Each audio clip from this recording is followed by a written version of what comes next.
Live from New Delhi, you're watching DD India NewsHour, India's voice to the world. I'm Preeti Kaur. Coming up in the next 1 hour. Prime Minister Narendra Modi says nation first is driving India's rise as a trusted global power.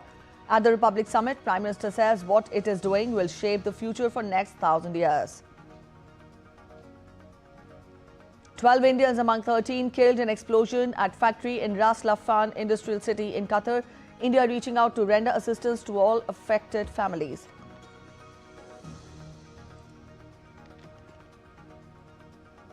US temporarily suspends sanctions on Iranian oil, claims Tehran would allow nuclear weapons inspections. Trump says Hormuz is totally open. Technical talks continue this week.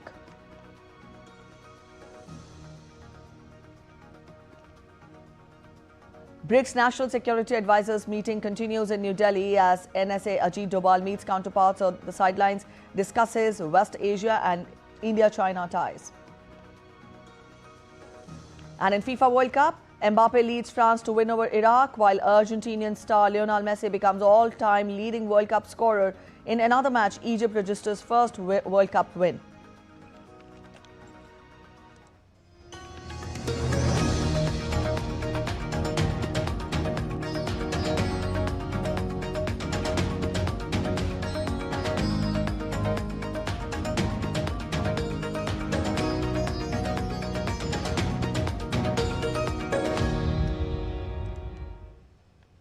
Prime Minister Narendra Modi addressed the Republic Summit. Addressing the gathering, the Prime Minister underscored that the spirit of nation first has been the guiding principle behind India's achievements over the past decade and its emergence as a trusted global power.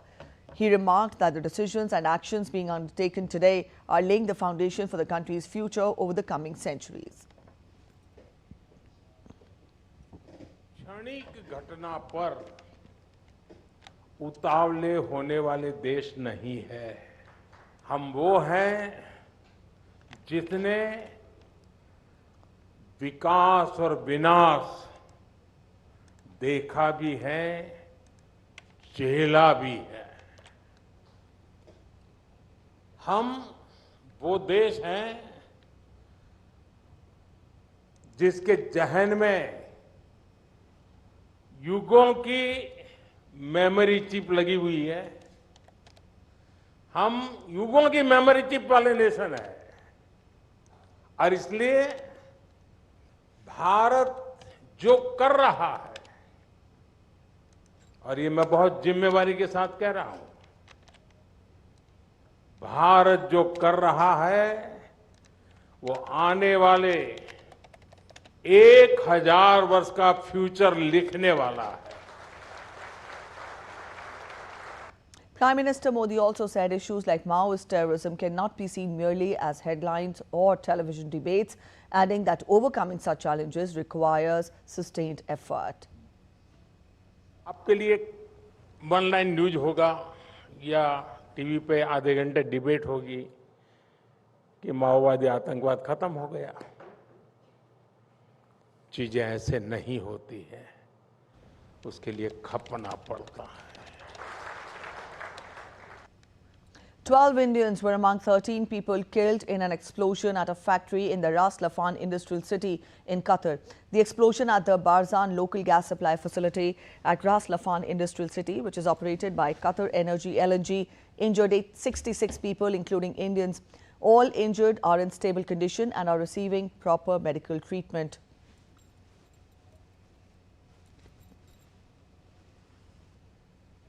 The Indian embassy in Doha is working in close contact with the Qatari authorities to extend all possible help to the Indian nationals and their families affected by this incident, including ensuring that mortal remains of the deceased are sent to India at the earliest.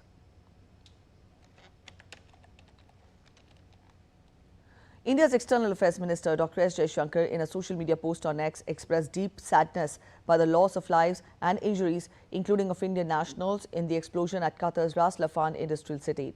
He informed that the Indian embassy continues to be in touch with the Qatari authorities and is reaching out to render assistance to the families of Indian nationals affected by this tragedy. Our thoughts and prayers are with the victims and their families. India will host the 16th BRICS National Security Advisors meeting from today. The meeting will be chaired by National Security Advisor Ajit Doval. During the meeting, the national security advisors and heads of delegation of BRICS member countries will exchange views on the theme non-traditional security challenges confronting the world today. They will discuss the rapidly evolving nature of national security challenges as well as the role of new technologies in emerging security threats. The national security advisors and heads of delegation will also review the outcomes of the recently held BRICS joint working groups on counter-terrorism and on security in the use of information and communication technologies. On the sidelines of the BRICS NSA's meeting, National Security Advisor Ajit Doval met his BRICS counterparts, including Chinese Foreign Minister Wang Yi. The two sides reviewed recent developments in bilateral relations and noted progress towards gradual normalization. NSA Doval underlined that stable, predictable and constructive bilateral relations contribute to building of trust and better understanding between the two sides. The External Affairs Ministry has termed the discussions as constructive and forward-looking.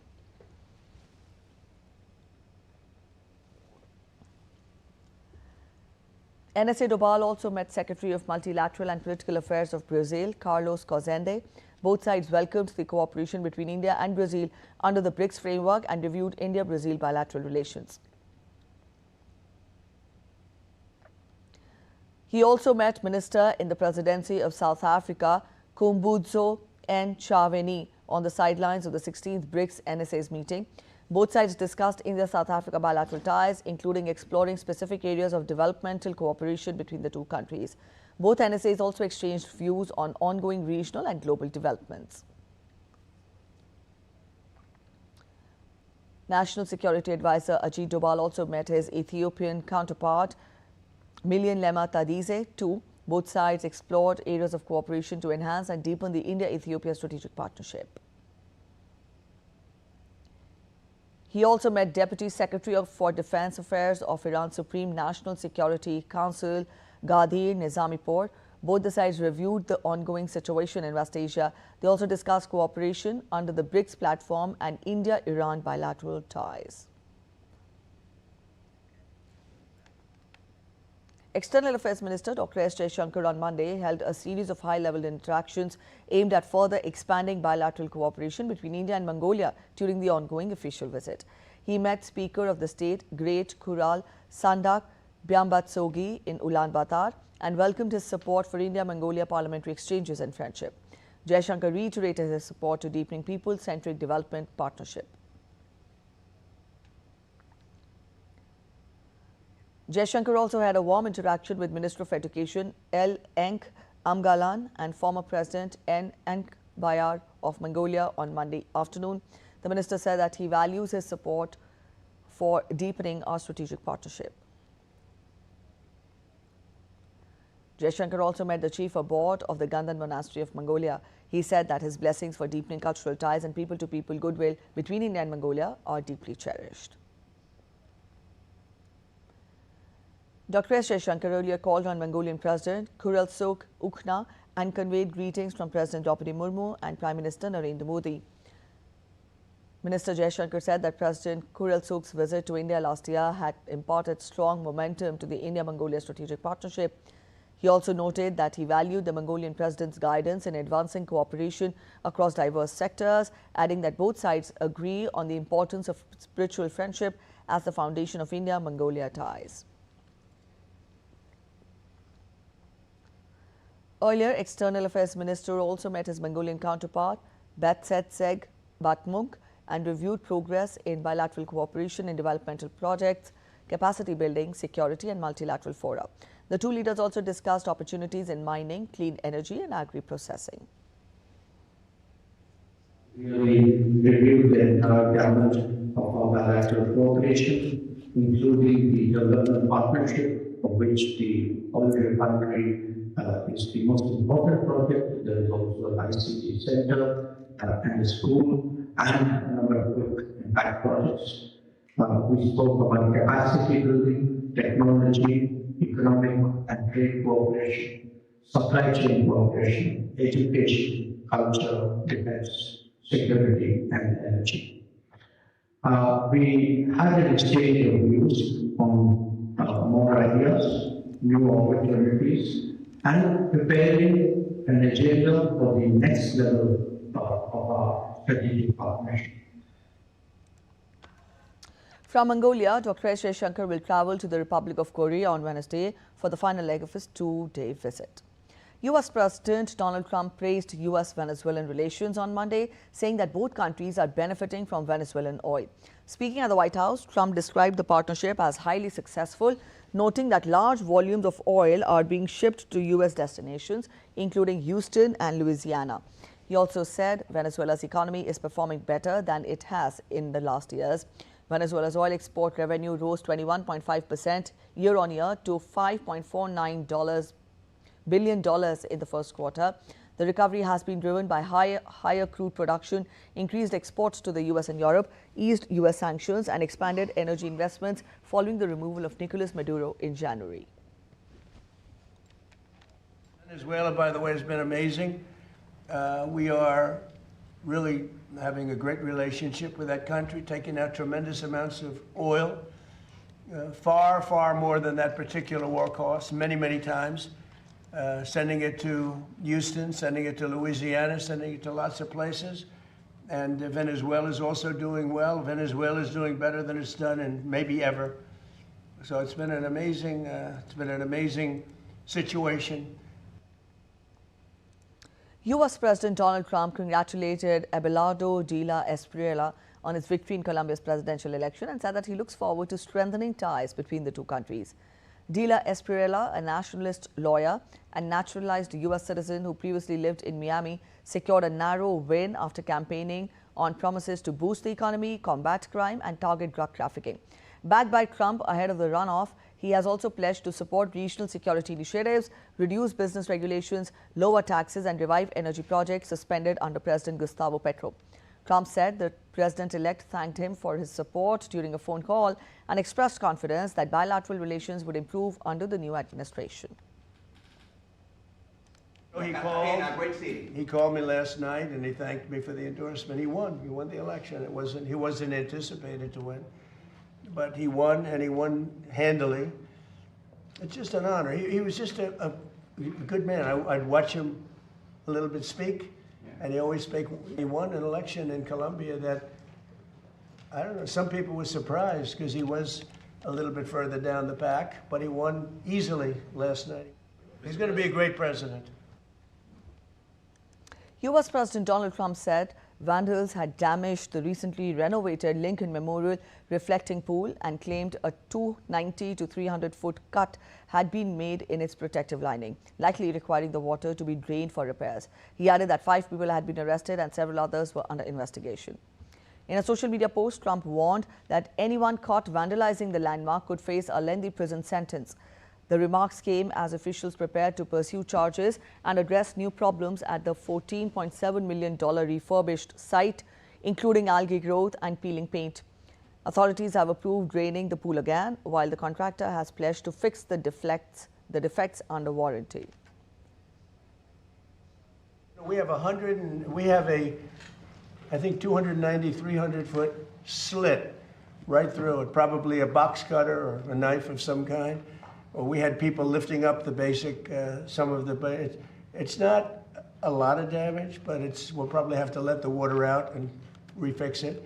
They went in there with a knife. I was just told by the people over at Parks, they have 5 people are arrested and 5 people are under investigation right now.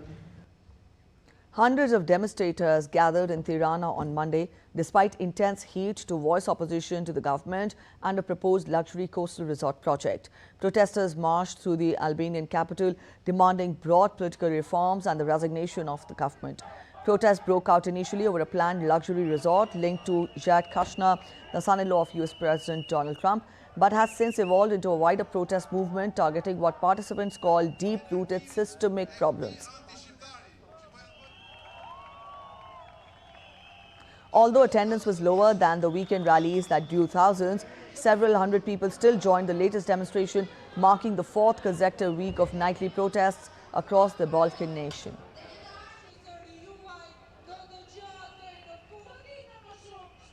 Shortages began to ease in Bolivia on Monday as a state of emergency attempting to end weeks of anti-government protests reopened most roads to traffic.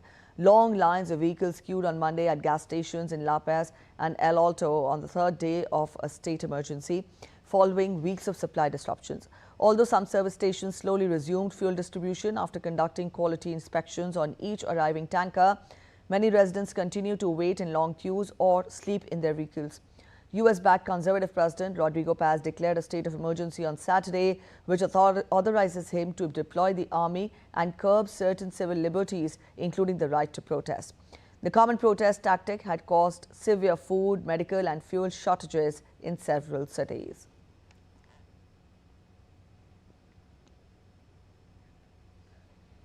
You're watching DD India News. We're heading for a short break, but after the break, North Korean leader Kim Jong-un vows to accelerate military build-up.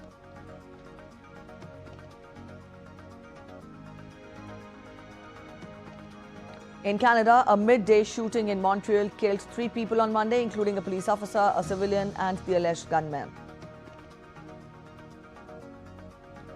Hantavirus quarantine monitoring ends. All US passengers return to home states.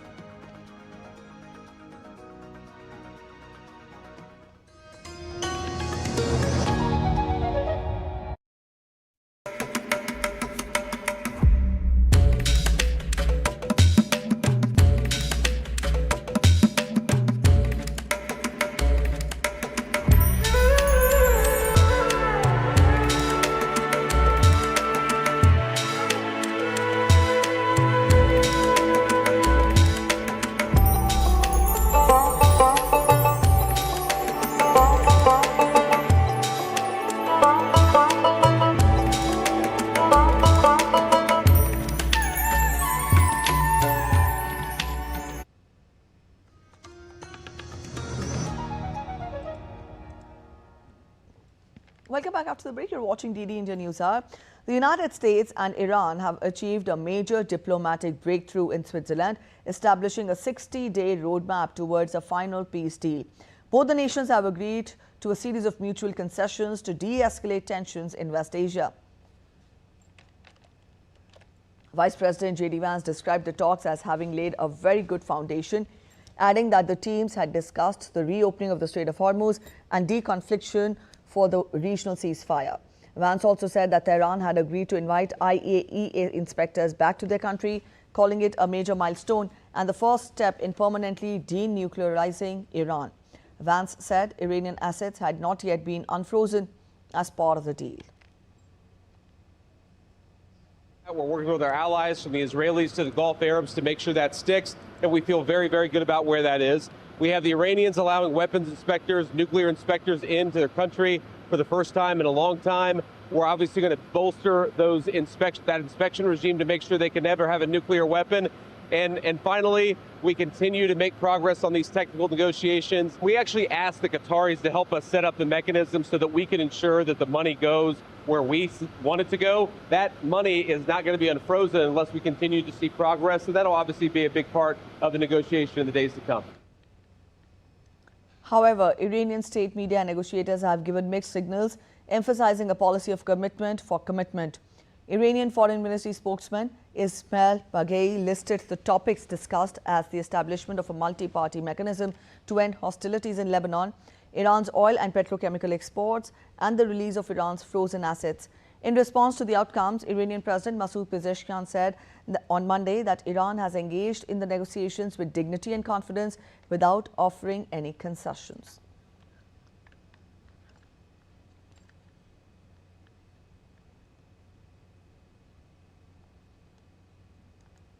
Meanwhile, the United States has suspended sanctions on Iranian oil on Monday after Vice President J.D. Vance said that Iran would allow nuclear inspectors to return to the country. The U.S. Treasury Department on Monday issued a temporary 60-day general license authorizing the production, delivery and sale of Iranian origin oil and petroleum products through August 21. Iranian oil can even be imported directly into the U.S. under the sanctions relief. It unlocks banking transactions, insurance and transportation and does away with the complex networks that Iran had previously used to sell crude.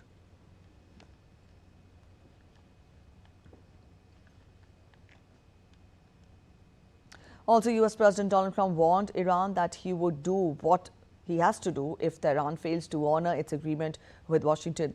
Speaking at the White House, Trump defended the interim US-Iran deal and claimed funds being unfrozen for Iran would ultimately benefit American farmers through food purchases.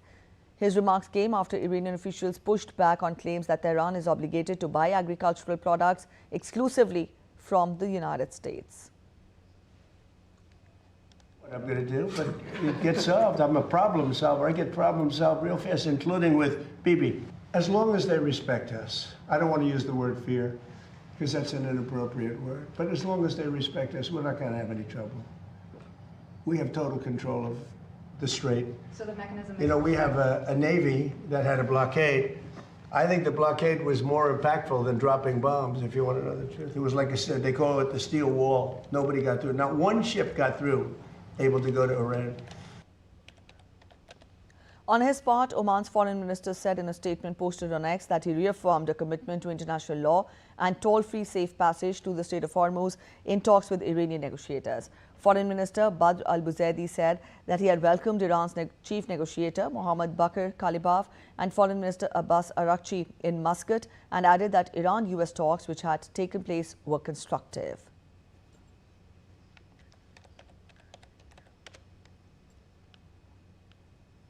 All right, Jessica Taneja joins us live to get us more. Jessica, we see a diplomatic breakthrough between US and Iran.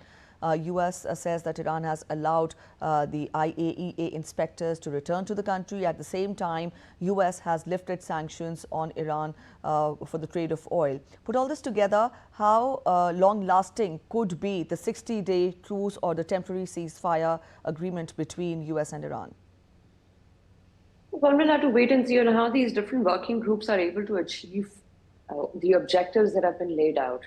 And one will have to watch this with one will have to watch this very carefully in terms of what is being proposed and what is achievable at this point in time, given that there are so many different incoherent statements coming from everywhere right now.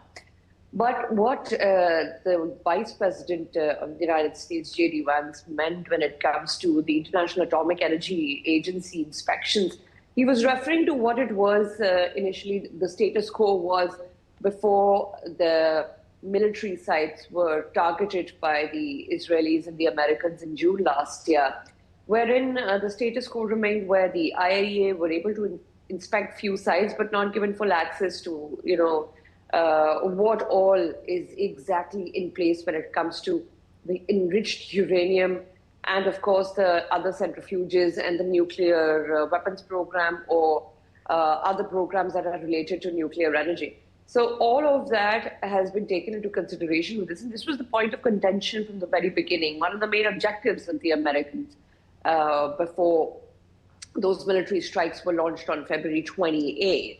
And now coming to the point where they have some consensus on the IAEA inspectors would be allowed again, but that would be restricted. If you see the statements as I can read it, the suggestion has been made to the effect that they will still examine to what extent will the IAEA inspectors be allowed inside. They'll have to have a couple of clearances as well from the Supreme Council in accordance and in agreement with a lot of other details. So there's still not a lot of clarity on what the role of these inspectors could be, to what extent could they go into those sites and see. And frankly, some of them were, destroyed by the military strikes last year. So what all is left? Where is the nuclear dust that the Americans and the Israelis have been looking for? And what about the centrifuges? So a lot will have to be seen and examined in the coming days while the talks progress on the contentious issues like frozen assets. Now, you'd recall there was about $6 billion worth of, purchases in money that was sent to Qatar back in the day during Biden's time, as in Joe Biden's time. And those will be frozen, and then claims and counterclaims of the money to be used to buy, American agricultural products. All of that is right now just a mere announcement. We'll have to wait and see and how this plays out in the next couple of days, and perhaps figures in the conversations that will take place from now on, because these technical conversations now continue. This will define actual peace.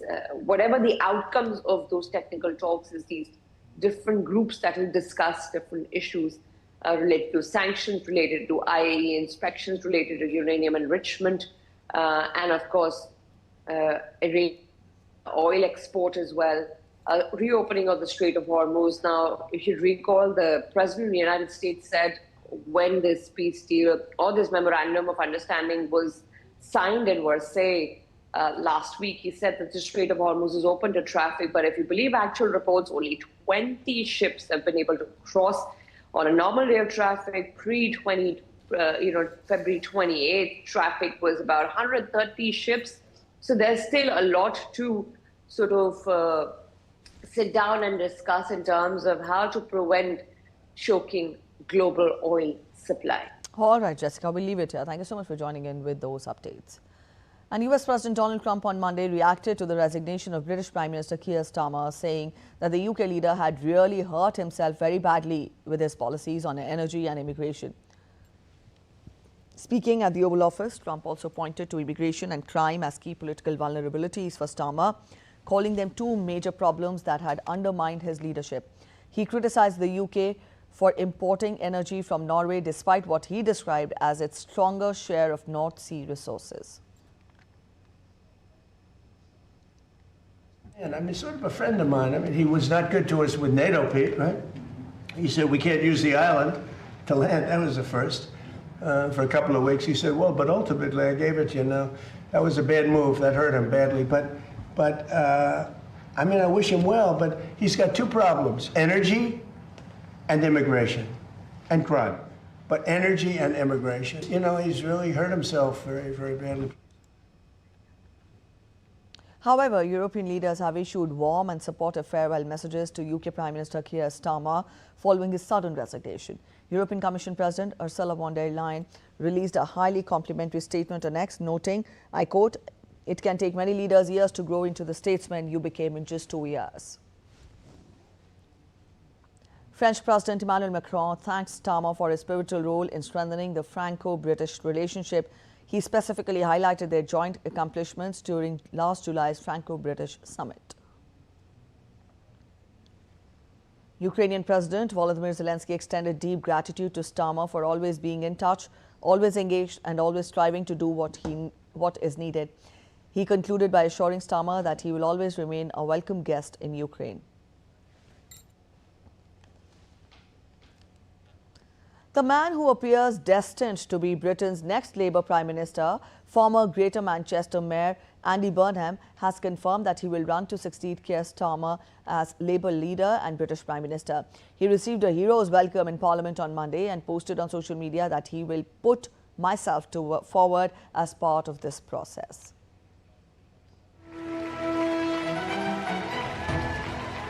UK Prime Minister and Labour Party leader Keir Starmer announced his resignation on Monday, setting out a timetable for the election of his successor in the coming weeks, with the new leader expected to take office by September.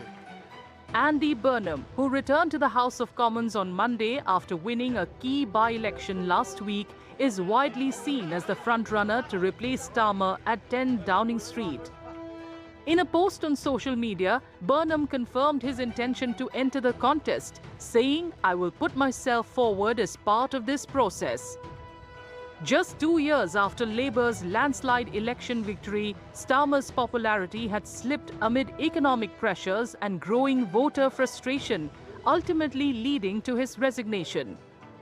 At the same time, the anti-immigration party Reform UK is gaining ground, raising concerns within Labour.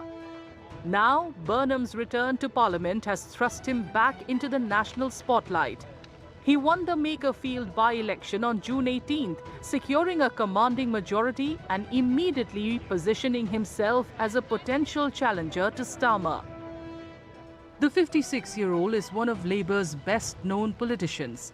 He ran for the Labour leadership twice, in 2010 and 2015, but was defeated on both occasions before leaving Westminster to become Mayor of Greater Manchester. There, he built a reputation as a strong advocate for Northern England and became a national figure during the COVID-19 pandemic after publicly challenging then Prime Minister Boris Johnson. Those clashes earned him the nickname King of the North. Burnham is widely seen as being to the left of Starmer politically and has positioned himself as a champion of working-class communities that feel left behind. Supporters say he has a unique ability to connect with voters in a way few Labour politicians can. Critics, however, argue that running a city region is very different from governing an entire country. With Labour under pressure and Burnham back at Westminster, speculation over whether he could become Britain's next Prime Minister is only intensifying. You're watching DD India NewsHour. We're heading for a short break, but after the break, President Draupadi Murmu to confer 65 Padma Awards in the second civil investiture ceremony today evening. Stay with us for a quick roundup on the global weather patterns. Canada observes National Day of Remembrance for Victims of Terrorism.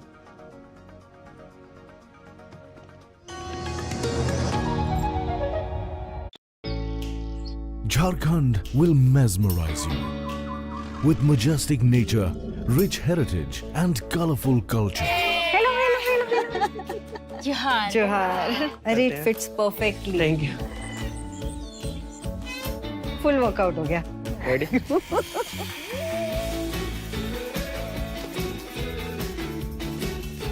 Postcards from Jharkhand on National Geographic.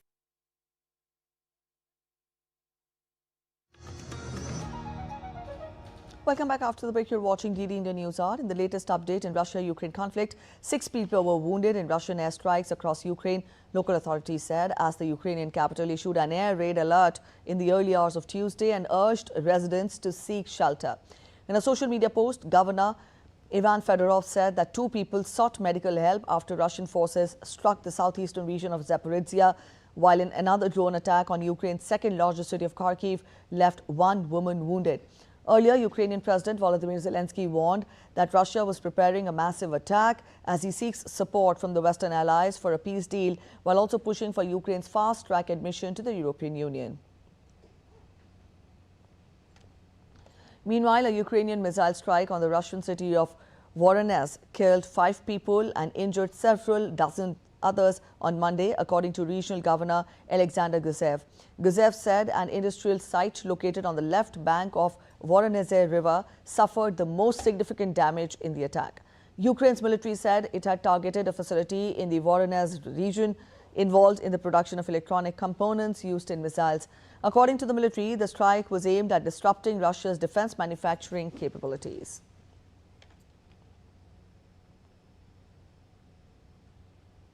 Ukraine may revise its offer to Russia of a ceasefire along the de facto front line if the United Nations Security Council fails to pass a resolution urging a full and unconditional end to the conflict. During a lengthy session of the UN Security Council, Ukraine's envoy to the UN, Andriy Melnik, said that Ukraine stands ready to engage in direct negotiations with Russia, noting that Ukraine had repeatedly urged the Security Council to adopt a resolution for a full and unconditional ceasefire. Are feeling the dark breath of this war. Almost 40% of Russia's oil refineries have been damaged and no longer support its military campaign. Recent days have shown that even the air defense shield built around Moscow, reinforced by all the systems pulled from across Russia, is failing to protect its military targets. And that is just the beginning. Over the past 15 months, Ukraine has repeatedly called on the Security Council to adopt a resolution for a full and unconditional ceasefire. Unfortunately, Ukraine's outstretched hand has remained hanging in the air. North Korean leader Kim Jong-un has reaffirmed that maintaining and strengthening the country's nuclear arsenal is essential to dealing with an increasingly uncertain global security environment. Speaking at a meeting of the ruling Workers' Party of Korea's Central Committee, Kim pledged to speed up military modernization efforts. He accused the United States and South Korea of escalating tensions through enhanced joint nuclear deterrence measures, which he claimed are aimed at North Korea. Kim also called for expanding conventional military capabilities and accelerating construction of a 10,000-ton guided missile cruiser. Despite international sanctions and diplomatic pressure, North Korea continues to reject nuclearization and insists on retaining its nuclear weapons. Cuban Foreign Minister Bruno Rodriguez held official talks with his Vietnamese counterpart Lee Hoi Trung in Havana on Monday, with both sides reaffirming the historically close ties between the two nations. During the meeting, Rodriguez thanked Vietnam for its long-standing support for Cuba on the international stage. Lee Hoi Trung arrived in Havana on Sunday on an official visit as a special envoy of Vietnamese President Tu Lam. Canada is observing National Day of Remembrance for Victims of Terrorism. This annual day of mourning honors all individuals affected by acts of terror worldwide and marks the anniversary of the 1985 bombing of Air India Flight 182, which is considered to be one of the deadliest acts of aviation terrorism in Canadian history.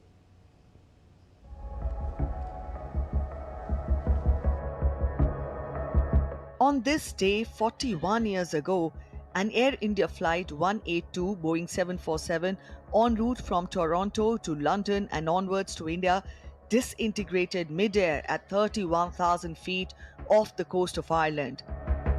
The explosion was caused by a suitcase bomb planted by Canada-based Khalistani extremists. All 329 passengers and crew members on board were killed, including 268 Canadian citizens, 27 British citizens and 22 Indian citizens.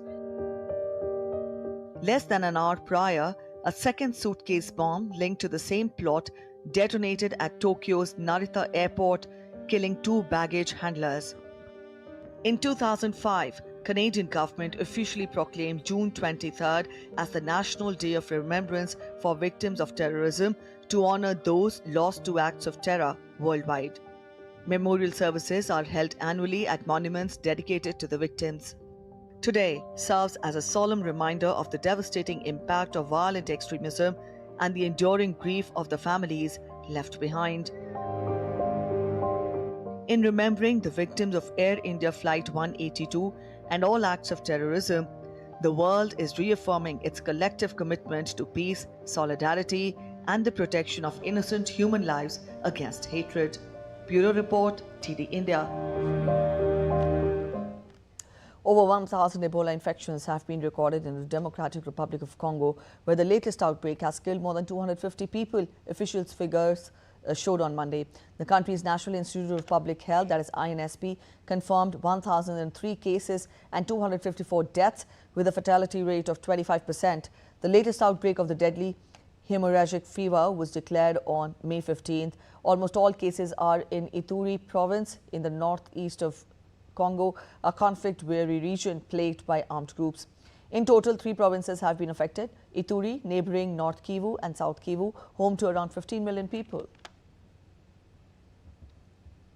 The virus has also spread to neighboring Uganda, where the World Health Organization has recorded 20 cases and 2 deaths, though Kampala said the situation was under control earlier this month. The outbreak is caused by the rare Bundibugyo strain of the virus, for which there is no vaccine or specific treatment.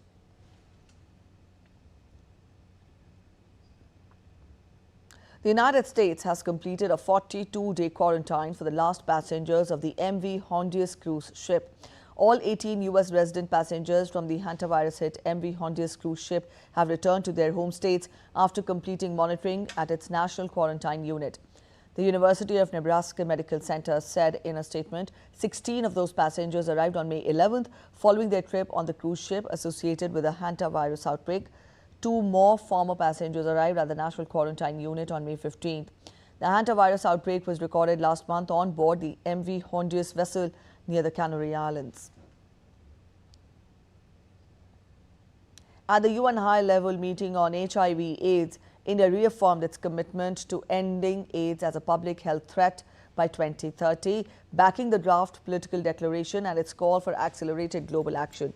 Delivering India's national statement, P. Harish highlighted the country's progress in reducing new HIV infections and AIDS-related deaths through sustained investments and strengthened healthcare interventions. Noting that the global HIV response is at a critical juncture, India warned that persistent inequalities, funding gaps and emerging challenges could jeopardize hard-won gains. Reaffirming support for the declaration, India called for a renewed commitment to sustain progress and achieve the goal of ending AIDS by 2030.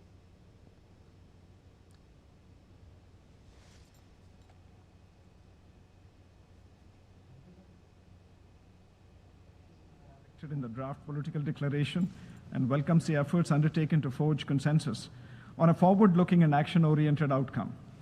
As we approach the 2030 deadline, the global HIV response stands at a critical juncture. While remarkable progress has been achieved over the past 2 decades, persistent inequalities, financing constraints, and emerging global challenges continue to threaten these gains. We therefore support the declaration's renewed commitment to ending AIDS as a public health threat by 2030 and sustaining progress beyond. US President Donald Trump has signed 2 executive orders aimed at accelerating the development of advanced quantum technologies and strengthening protection against future cyber threats. The measures support US efforts to maintain an edge over China in the global quantum race. One order directs federal agencies to transition critical systems to post-quantum cryptography by 2030-2031 to guard against potential cyber attacks enabled by quantum computing.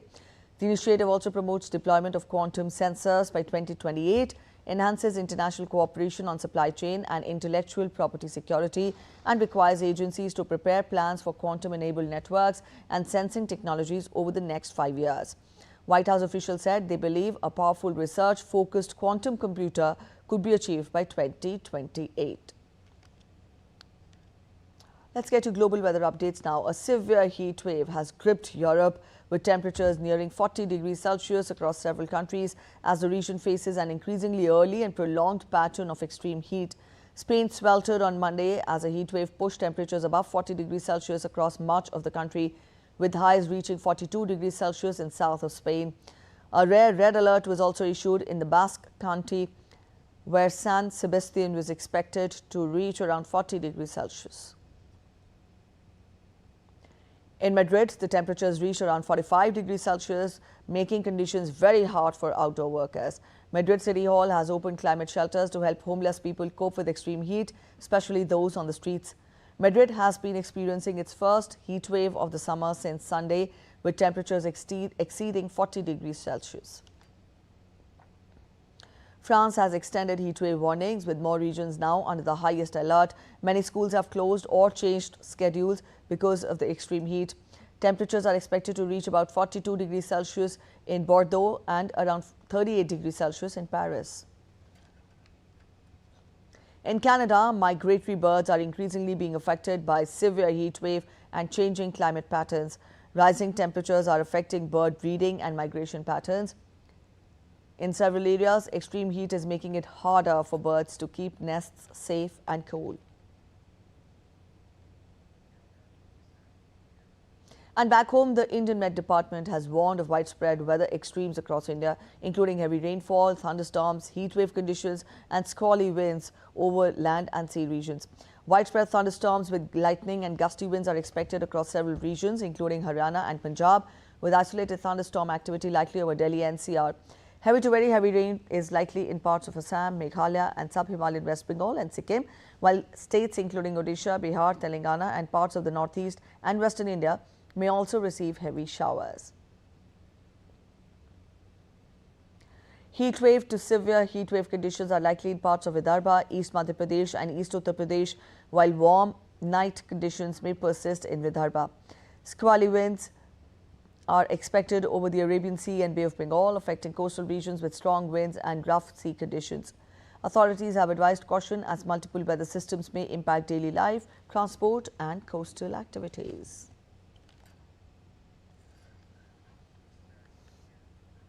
In a significant advancement for India's fertilizer security, 4 cargo ships carrying vital shipments of urea, D-ammonium phosphate and sulfur successfully crossed the Strait of Hormuz last week. The ships are headed to 4 ports: Krishnapatnam, Kakinada, Paradeep and Mundra. Upon arrival, the cargo will be offloaded to supplement existing fertilizer buffers and secure ongoing agricultural requirements. India's cumulative fertilizer stocks stood at 196.08 lakh tons as of June 22, up from 168.67 lakh tons a year ago. Urea inventory rose to 81.44 lakh tons from 69.21 lakh tons. DAP climbed to 20.92 lakh tons from 16 tons last year. NPKs improved to 55.91 lakh tons as against 46.13 lakh tons the previous year. Total fertilizer sales reached 153.4 lakh tons between March 1st and June 21st, reflecting strong agricultural demand. Government has maximized indigenous manufacturing capabilities alongside targeted import arrivals. India has also contracted 17.7 lakh tons of urea in its latest global tender. Total secured supplies of urea and P&K fertilizers is over 90 lakh tons for the Kharif season. Fertilizer procurement strategy coordinated with 28 Indian missions abroad. The initiative helped establish a steady and diversified supply of fertilizers.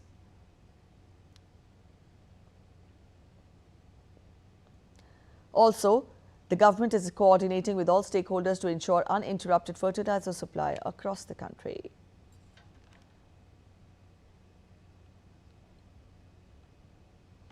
"65 prominent personalities will receive the prestigious Padma Award from President Draupadi Murmu on Tuesday in the second civil investiture ceremony. The President will present 65 Padma Awards, including 2 Padma Vibhushan, 7 Padma Bhushan and 56 Padma Shri. Playback singer Alka Yagnik, actor Mammootty, American oncologist Dattatreyu Nori, tennis player Vijay Amritraj will be receiving Padma Bhushan during the ceremony. Former India cricket captain Rohit Sharma, hockey player Savita Punia will receive Padma Shri during the function. The President had conferred 65 Padma Awards, 2 Padma Vibhushans, 6 Padma Bhushan and 57 Padma Shri in the first civil investiture ceremony held on May 25th. On Republic Day Eve, the government had announced 131 Padma Awards for 2026, including 5 Padma Vibhushan Awards. 2 of them are already being given to 4 individuals, but who would be counted as 2 awards.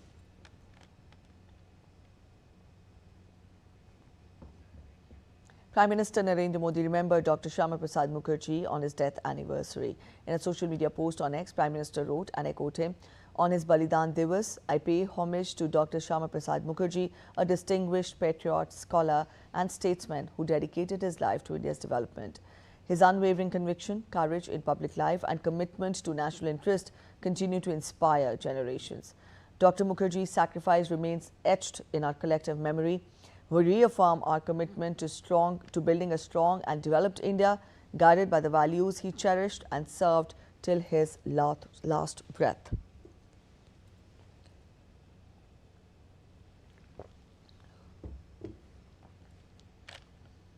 Back home, at least 14 students died and several others were injured after a massive fire blazed through a coaching center operating in a 3-storied building in Lucknow's Aliganj area on Monday.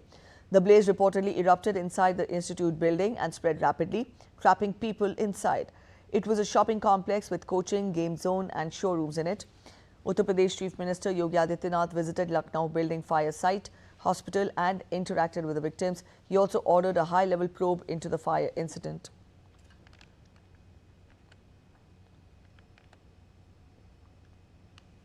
President Draupadi Murmu expressed grief over the fire tragedy. In a post on X, President said, and I quote her, "The news of the death of several people in the horrific fire accident that occurred in Lucknow is extremely sad. I express my heartfelt condolences to the bereaved families. I pray for the swift recovery of the injured."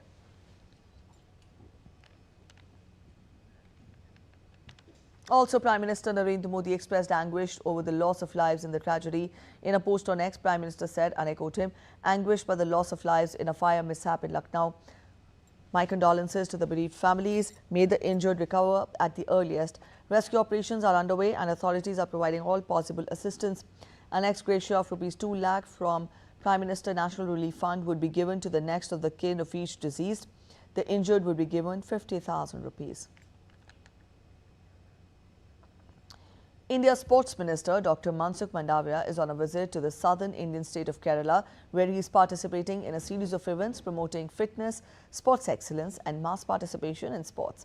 The Union Minister began his engagements by participating in Cycling by the Sea, a cycling event from Chakai ITI to Shankumugam Beach in Thiruvananthapuram, organized to promote Prime Minister Modi's vision of a Fit India movement. The initiative seeks to encourage people to adopt active and healthy lifestyles through cycling and other fitness activities. International Olympic Day is being celebrated across the world today, promoting the values of excellence, friendship and respect. With the theme, "You Can Do This, Let's Move," the day encourages people to embrace fitness while inspiring the next generation through the power of sports. International Olympic Day is like a global relay where every country passes on the baton of sportsmanship, discipline and unity, carrying forward a shared dream of a healthier and stronger world. International Olympic Day is being celebrated across the world today, highlighting the values of excellence, friendship and respect that define the Olympic movement. Observed every year on June 23rd, Olympic Day marks the founding of the modern Olympic Games in 1894. It is a day that encourages people of all ages to stay active, participate in sports and embrace a healthy lifestyle. The official theme of the Olympic Day 2026 is "You Can Do This, Let's Move." The campaign aims to inspire people everywhere to make physical activity a part of their daily lives and to experience joy of movement through sports and fitness. Across several countries, special events, community runs, sports demonstration and fitness activities are being organized to spread the Olympic spirit. Athletes, coaches and sports enthusiasts are joining hands to inspire the next generation and promote the message of unity through sports. In India, the Olympic Day is being celebrated with enthusiasm in schools, colleges and sports centers. The occasion also comes at a time when Indian sports continues to make significant progress on global stage. From athletics and shooting to badminton, wrestling and hockey, Indian athletes have consistently delivered strong performances at major international competitions. Olympic Day is also an opportunity to remember the achievements of India's Olympic heroes who have inspired millions with their dedication and success. Their journeys continue to motivate young athletes to dream big and pursue excellence. As the world celebrates International Olympic Day, the message remains simple and powerful. Sports has the ability to bring people together, break barriers and build a healthier and more inclusive society. Olympic Day is not just a celebration of sport, but a reminder that every step, every effort and every game played with passion moves us closer to a world united by peace, fitness and shared humanity. Narayan Singh for DD India. And now we get you updates from FIFA World Cup.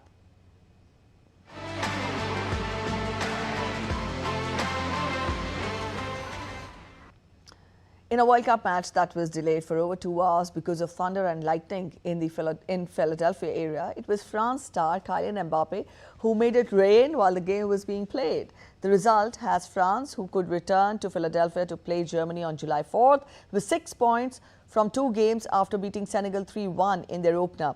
Didier Deschamps' side is assured of a spot in the knockout rounds, but its group stage finale against Norway will likely decide who tops the group.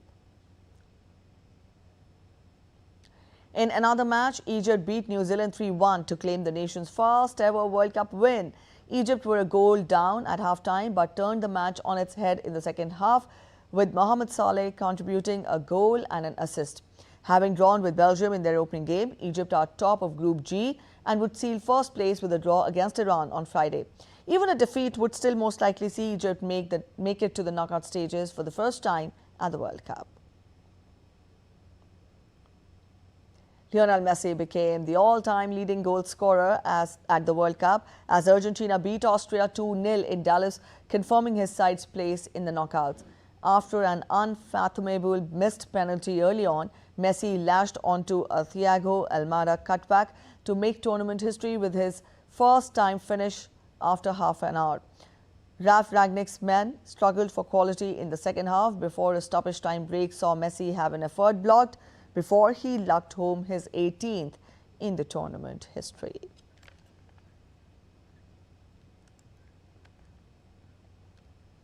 All right, Narayan Singh joins us live to get us more. Narayan, when we talk of Argentina beating Austria was one good point, but then the star who did shone on that day was Lionel Messi, becoming the highest goal scorer in the World Cup history so far.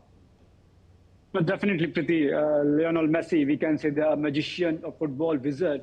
If we take a look at his journey in 2016, he decided to bid due to the international football. In the aftermath of the defeat against Chile in the Copa America final, where he missed the penalty in the shootout, he said that no more international football because he can't take more pain of losing the titles. And in that span, Argentina lost 4 major titles in the previous 9 years. But his decision to reverse the international retirement was, we can say, one of the glorious periods for Messi and Argentina. And after that, they won 2 Copa America titles and the previous 2022 FIFA World Cup in Qatar. So that decision, I think, was miraculous for him.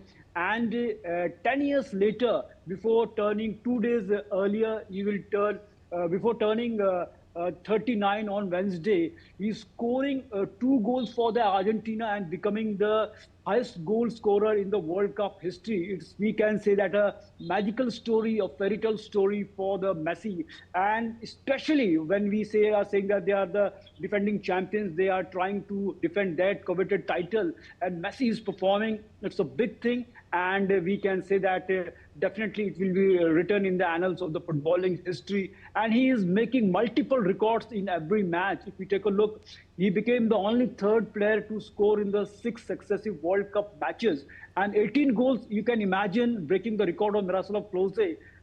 It is unthinkable right now, the Messi at the age of 39 years doing this miracle. And just chasing him, the French superstar Kylian Mbappe, he has also scored the 2 goals in the FIFA World Cup match. So it shows that the superstars are on the rise, and the players like Kylian Mbappe, who is also became the 2nd joint highest leading goal scorer in the history of the World Cup with 16 goals. He is tied with Miroslav Klose of the Germany. So all in all, we can say that it's going to be a great World Cup. Superstars are scoring. Erling Haaland also scored 2 goals for Norway. So all in all, we are hoping that this one of the interesting World Cups will continue, and we will see more exciting matches ahead.